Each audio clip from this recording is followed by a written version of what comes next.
Hey guys, Marslinkin here, bringing you another Dragon Ball Z Dokkan battle video, and today we are jumping into the Infinite Dragon Ball History Super Warriors stage to show off the new fully EZA'd Kid Broly and Kid VEGETA and RADITZ. The only team you can run both of them on is Pure Saiyans or Youth. So I had a quick look, and their best linking partner, they link really well with each other. But their best linking partner is the STR free-to-play Cumber.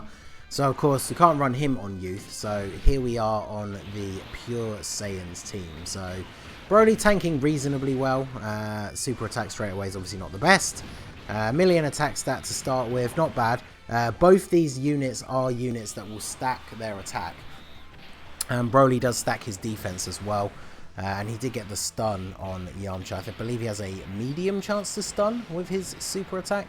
We'll have a look at the actual details in a sec, because we got the Raditz and Vegeta card here now. So let's have a look at them first of all. So they infinitely stack attack, they do supreme damage, and they lower attack, so that's really good.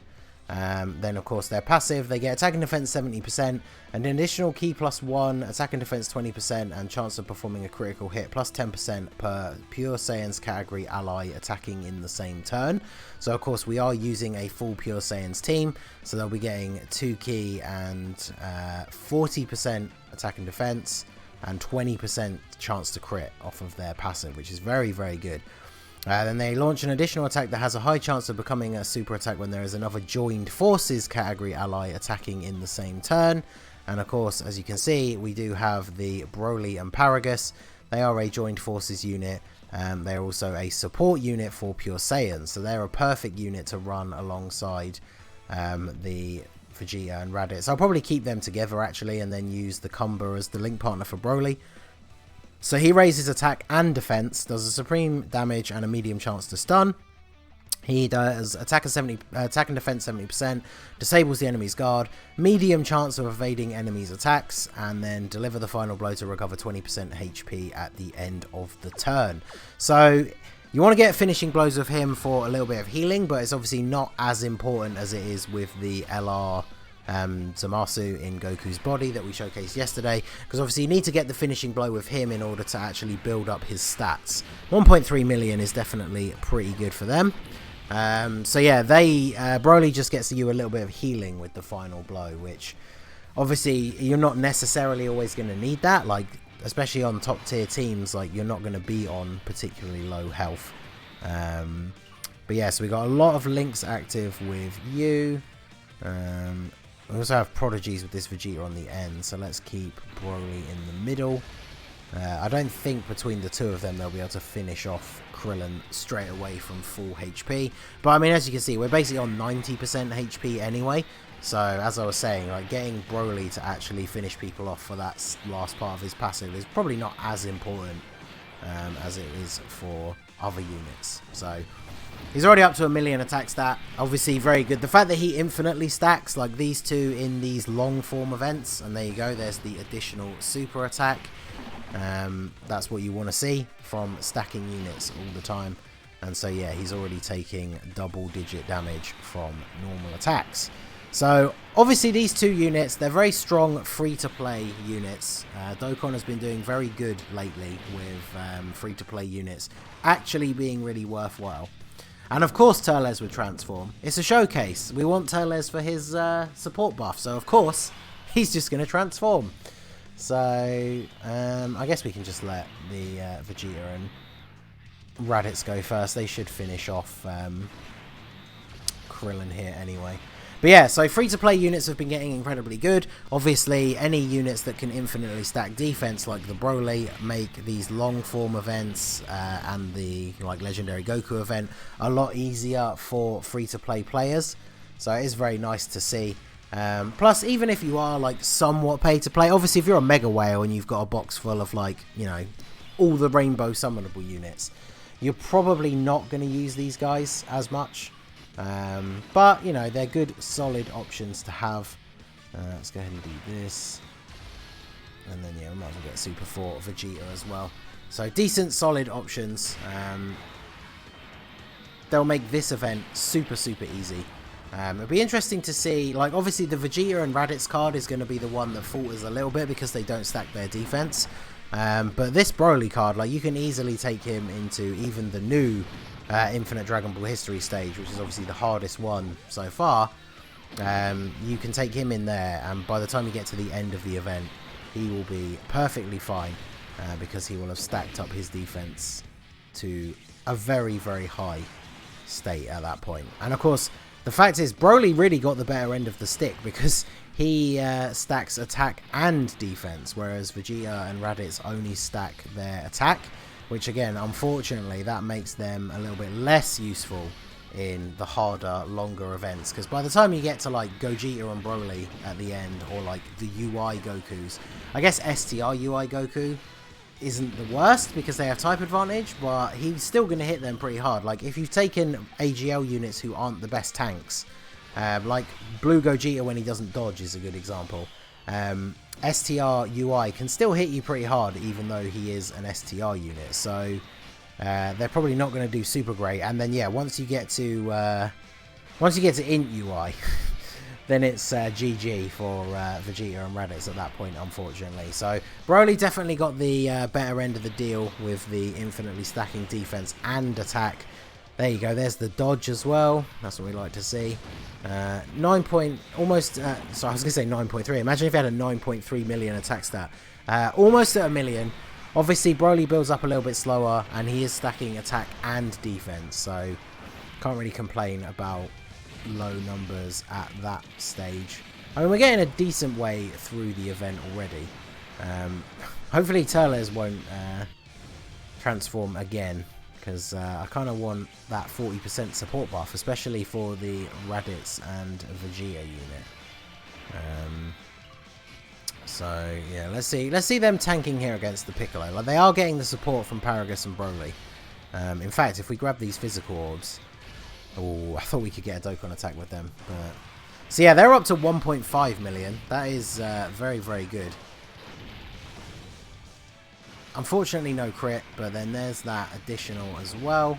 Obviously, I didn't hover over it for too long, but I did give both of these units quite a decent amount of additional in their hidden potential system.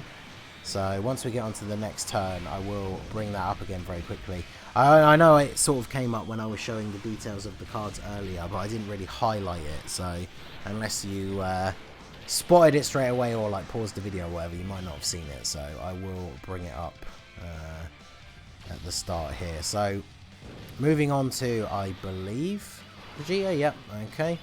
So we're going to get the Dokkan attack here with Broly. It's probably not the best choice, to be honest, because I definitely want Broly in the middle. So we're going to be getting the Dokkan attack with Kumba, who has type disadvantage. I mean, I don't care too much about getting Dokkan attacks with units in showcases, because the attack stats and things like that are really what we're here to see. Like the Dokkan attack, it doesn't give you a boost to your attack stat. It just makes you do more damage. So I used to get really like annoyed if I couldn't get the Dokkan attack with units that I was trying to showcase, but it really doesn't matter at the end of the day. But yeah, this free-to-play Kumba is also a very good free-to-play unit because he stacks as well. Obviously, he's not hitting like crazy attack stat numbers at the moment, but he is very good. Broly at 1.26 now, very decent. I mean, the fact that they're free-to-play units, they can quite easily build up to over 1 million attack stat. Broly stacks his defense, he's got built-in dodge. Of course, he didn't dodge the super attack, but still, he's taking double digits, so definitely can't complain in that respect. So, oh yeah, the hidden potential. Let me bring that up real quick. And Turles is going to stay in his normal state, so we can actually see a solid attack stat here. 78k defense, obviously not the best, but yeah, so I gave them 9 additional, 8 crit and 3 dodge. I'm thinking about it now, I might change that to a bit more additional, because obviously if you are running them with a load of Pure Saiyans around them, they get a bunch of extra crit chance. So, because I think I built their hidden potential before the EZA, so I may have made a little mistake there. But because they're free-to-play units, that's the beauty, is you can literally just farm up another copy and then fix it in the hidden potential system. Whereas obviously summonable units, you've either got to pull another copy or spend stones. So And then Broly, yeah, 13 additional, 7 crit. I didn't give him any dodge because A, he has built-in dodge, and then B, he's going to be stacking up his defense super high, so he doesn't really need it. So I feel like that's a good way to go. But obviously Raditz and Vegeta, they don't stack their defense and they don't have any dodge built in. So I decided to give them a little bit. Yeah, see, this Vegeta, he can't be attack lowered. And now we're starting to see the drawback of the Raditz and Vegeta card, because their defense not quite up to snuff here, taking 20k hits from Vegeta. They're putting out some good attack numbers though, and they've done some decent damage, so that is good to see. But yeah, unfortunately, this is where they will start to falter because they do not stack their defense. So, I mean, they're very good free-to-play units. I can't, like, there's not really much else I can say about them. Obviously, with a showcase like this, we could keep going longer and longer into the event, and obviously those numbers are just going to get higher and higher, but it's not going to make much of a difference in terms of their overall performance. So I want to put you in the first slot here so we can see your tanking. I'll grab those with you, and then I'll grab those with you. And then what I might do, it should be double digits. I kind of want him to take a super. There we go. So no support unit on the rotation. Oh, and he just dodges. So there you go. No support unit. His attack stat now just a little under 1 million. So you can see very clearly that Raditz and Vegeta, they only stack attack, but they stack their attack much faster than Broly. Plus, of course, they have built-in additional potential, so even without the hidden potential system. So that is really good. Oh, we're going to get this rotation. Okay. So we're going to get the blue Vegeta transformation with the full field of physical orbs that we're then not going to use because we're not putting Vegeta in the front spot. So actually, I guess we could just for fun. But I'll make this the last rotation because we can do a nice big bit of damage. That gives us a full heal as well. And then we'll do that.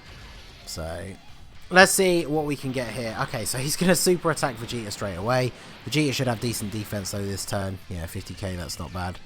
And then 2.72 on the attack stat. I think this is this the friend one? Like, because that feels a little bit low. Yeah, it is, because the friend one has 1 dupe. My one is Rainbow. So, but yeah, Vegeta and Raditz, very decent when it comes to hitting. I mean, a 700k on a normal attack is not terrible in terms of attack stat. But yeah, 28k from the normal from Trunks. So let me know down below in the comments, who is your favourite out of the two? I feel like a lot of people will probably say Broly, just because Broly does make the harder events a little bit easier. But both of them are cool cards. They're both free to play, very good. So like, even if you are fairly whaley on your account, if you want to put it that way, I think it's definitely worth getting them farmed up. Their EZA area is super easy. Even if you only use all the free to play cards that you have to use, it's incredibly easy. So there's no reason not to do it. Plus there's a whole bunch of missions tied in that's going to get you a load of stuff. So get out there and get them finished off if you haven't already.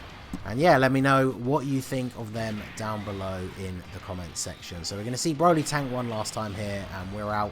So that is going to be it for the video, guys. This has been the Masked Ningen. Smash that like button, subscribe to the channel if you are new. You can follow me on Twitch or join my Discord. The link is in the description below. And I will see you all again soon. Have a good one.